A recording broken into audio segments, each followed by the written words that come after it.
Hello, hello. I am back after a while, and I feel a bit nervous actually to be making this announcement because it is big. Um, yeah, I am actually coming out of the hiding closet as a writer. This is actually one big intention that I have had for a very long time. It's actually many years. And I finally put my foot down with myself to say, okay, no more delays, get it done. And I am working with my wonderful book coach, Anna Flynn. And today we had our session. And one of the things that I am actually meant to do for the book is actually to decide about the book title. So I'm coming here to you to ask for support so you can help me choose a title that you will feel will be, suitable and also will invite people to want to read the book because this book I'm on my second draft and getting the draft ready to present to my wonderful editor. And it's been a very intense and transformative process, mainly because it's all about sharing genuinely from the depths of my soul. And that also means sharing personal things. And to be honest, the overwhelming thing about it was to expose myself. I mean, in my mind, I was thinking, oh my God, am I really doing this? Like, yes, you're doing it, right? And because I tell you, it's not a simple thing to do. Okay, it's actually very challenging, actually, and more so because of the nature of the book. I'm talking about love relationships, which I can say that I have experience that I have gained through many years of being in love relationships. And as some of you know, I actually am on my third and last marriage. Okay. So I didn't just have relationships, love relationships. I am on a third marriage. And this is actually big, for me. Okay. I have to go through many different processes myself over the years and also refining myself in understanding, as in, for example, patterns that I was repeating, what was not working, what works, and all of that had actually helped me to distill information about love relationships that are soul based, not just any kind of love relationships, but actually soul based love relationships. Because when we look at love relationships from the point of soul, it's very different from the point view that ego has about a love relationship. It's completely different. And these distinctions I actually have gathered and put them together in the form of a book. Um, I have This actually is my first draft. I have gone through corrections. I'm creating the second one. So then I will be able to deliver this to my wonderful editor. And in that process, another thing that I have that I'm actually quite happy to share with you is that the book doesn't just have the perspective of one culture. Those of you who know me closely, you know that I was born in Peru, then I lived in Japan. I have lived also in Singapore, in New Zealand, the US, and I have traveled actually quite extensively. So that has allowed me to also to get in touch with different cultures. So I can say that the book has inputs from all these different cultures, and not just that, but also ancient cultures, such as indigenous cultures. So there is wisdom there that I feel it's very important to share, especially the because of the times that we are living. We are at an inflection point where things can go this way, that way. And I really do see love relationships as very powerful vehicles for personal transformation, personal mastery, spiritual mastery. So hence the book. Okay. And I would love for you to give me support in picking the best suitable title. Yeah. So I told you the book is about love relationships, soul-based love relationships, and how they can be powerful vessels for personal and spiritual upliftment transformation. Right. So here's the first one I prepared. So what this? Does this tell you? You're reading it the other way around. Okay, soul-based love relationships for genuine and fulfilling life on earth. That's one working title. Okay, these are all working titles. Actually, I'm so happy that I'm doing my homework. Yeah. Second one is soul-based love relationships, the perfect vessel for your personal and spiritual mastery. That's another working title. And this one. I quite like this one actually. Soul-based love relationships. Ships as a vessel, right? Um, it's the other way around. Okay. Navigating the waters of transformation for personal and spiritual mastery. There you go. Okay. So we have these three working titles, and we gotta pick one because pretty soon I have to go through the process of designing the book cover and also designing the layout. So then, therefore, I do really need to narrow down the title from between these three. I'll show you this way so you can see them all together. Wait a minute.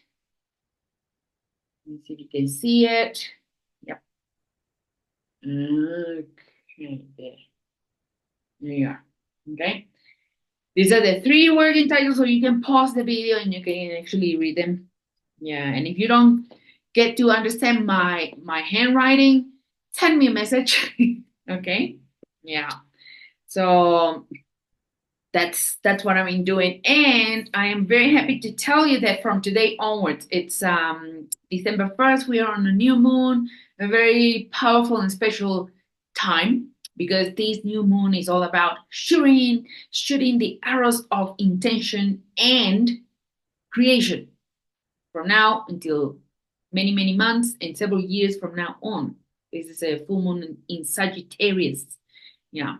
So therefore, also launching this series of videos for you, in which I'm gonna read parts of the book, and I really feel it's so important that that we get not just to understand what the challenges in love relationships are, because there are many books about challenges in love relationships. So what I want to do also through the book is to give you a different angle, a different perspective. So I have prepared a list of unrevised and most ignored challenges because we don't get it and we don't get to, turn them around. So the number one most ignored and unrevised challenge in love relationships is, drum roll please. Okay. Is assumptions. Yes, assumptions. So it says, okay. Have you made an unwitting mistake by making an assumption? Assumptions can deliver troubling effects to your doorsteps, and they have the ability to ruin your relationships. Have you gotten in trouble with your significant other over a silly assumption that later became a custody argument? Have you experienced that? I have had that experience in the past. Not once, many times ago. Way in the past. Okay. And he says, I have. Okay. Not once, many times, actually. Really. But did I learn from those mistakes? You bet I did. Okay, it continues. Assumptions in romantic relationships can harm both individuals involved By learning to address the situation rather than jumping to conclusions, we can prevent unnecessary pain and suffering. Let's dive in. Okay, so what is an assumption? It is time to gain clarity on the factors that influence your love relationships instead of just relying on crutch phrases like an assumption is to make an ass of you and me. A crutch phrase, right? But we need to see what really an assumption is. Understanding the essence of an assumption is helpful so you won't create it again, or at least you can catch yourself as you think about it and bite your tongue before you say it. Let's check broadly accepted definitions for assumptions. Number 1, Oxford Dictionary. An assumption is a belief on or feeling that something is not true, on that something will happen, although there is no proof. So there's no proof about assumption. Number 2, Britannica Dictionary. An assumption is something believed to be true or probably accurate, but not known to be true. Okay. Number 3, Merriam-Webster Dictionary. An assumption is a fact or statement, such as a proposition, axiom, postulate, or notion taken for granted. What stands out from these 3 definitions is, number 1, there is no proof. Number 2, possibly true, but that is known to be true. It's not known to be true. Number 3, taken for granted. In other words, unchecked. Okay, so we can see that an assumption is actually something that is not true. So how can we make assumptions when the bottom line is that they are not accurate, and allow ourselves to act upon it? And I invite you actually to make a pause on this video and reflect upon the latest assumptions that you have made, especially in your love relationships. If you are in a love relationship right now, whether you are in a committed relationship, or maybe you're in a marriage already, or you're not, maybe you just have a boyfriend, girlfriend, it's okay. And even if you don't have a love relationship right now, do the exercise and just take yourself back in time when you were in a love relationship and you actually made assumptions. Okay. So what do you get out of that? So I'll make a pause and then you come back. Thank you. It says, when did we start to think it was acceptable to interact with each other based on falsehoods? Yeah, because an assumption is that it's a falsehood. It's not a true, right? So when did this become acceptable? This is actually an invitation to reflect upon this so that we don't continue doing that. So make another pause here in the video and then come back because there's another question. Thank you. This is, it makes you want to discover who or what came up with such brilliant idea, right? Who do you think came up with this brilliant idea that it was okay to make assumptions, that it was acceptable?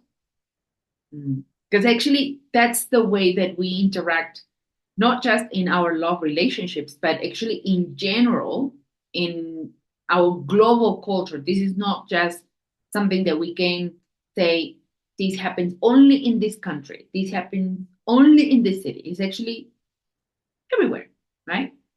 So who came up with that, right? Yeah. This. My questions are, okay, number 1, are we oblivious to what has become a habit inculcated by social conditioning? There is actually a lot of social conditioning that we have gone through, and that is actually one thing that I also discuss in the book, because if we don't understand how we have been conditioned to operate, first of all, as individuals, and then how to operate in a love relationship, then we will be just doomed to repeat the same things, right? And some things don't work, such as making assumptions, right? Okay, so then you can make another pause here on this video to reflect upon it. The question is, are we oblivious to what has become a habit inculcated by social conditioning? Okay, so you can actually leave your comments below, whether you're watching this on YouTube or here on Facebook. Just leave your comments, I'll read them. Okay, thank you. Next question. Are we afraid to stop making assumptions and instead be bold enough to interact with the truth in our hearts, minds, and actions? And a sub question to this question is, would that be culturally acceptable or correct? Okay. There's another question for you to ponder upon. We really need to look at ourselves when it comes to navigating the waters of life and navigating the waters of love relationships. There is a reason why we land in a relationship and we operate in a certain way. It's not just by chance. There is actually quite a lot of things that happen and conditioning that happens before we get into relationships. Okay, my purpose is actually to provide you with insights, to give you tools, right, so you do not make the same mistakes. Right? Okay, good. All right, and one more question. Will there be negative consequences when interacting free of assumptions? Oh, makes you think, right? I will ask again. Will there be negative consequences when we interact with each other free of assumptions? So make another pause in the video so that you can ponder upon this and write your answer there. Okay. Okay, thank you. So how was that? To think about those things, to ponder upon these things. So my invitation is that you do not just go through the same motions that you got used to. We have to start asking ourselves, what are we really doing with ourselves? And what are we really doing with our love relationships if you are in that scenario or you want to be in it? Okay, so leave your comments. I will be seeing you on another video. If there is something in particular that you want me to discuss about love relationships, please let me know. I will be happy to answer. And okay, here we go. And remember, where are my notes? Ah, here. Okay, hang on. Okay, I will really appreciate that you give me some feedback about what which book title you feel that it will be most suitable. Okay, so this is one. Okay, this is working title. I have another one. Okay, it's all love relationships for genuine and fulfilling life on earth. And this one, soul-based love relationships, navigating the waters of transformation for personal and spiritual mastery. Okay, so there's three. I'm gonna pick one actually before Thursday or Friday latest. Yeah, so I really will appreciate your input. And thank you so much for tuning in. Thank you for sharing the video. Thank you for also subscribing to the channel. You are on YouTube. And I will be uploading more videos from today onwards. I was actually waiting for today, 1st of December. And I have a challenge and I am publicly sharing this with you so you can also keep me accountable, that I will reach to at least 100 videos, uploading 100 videos on YouTube before the launching date, which is March 25th, 2025. And this is going to happen in Singapore. Hey! And I really, really look forward to it. So thank you so much. I will see you soon on another video. And meanwhile, ponder upon the questions that I ask. Okay? I feel they will help you a lot. Okay, see you. Ciao, ciao. Thanks.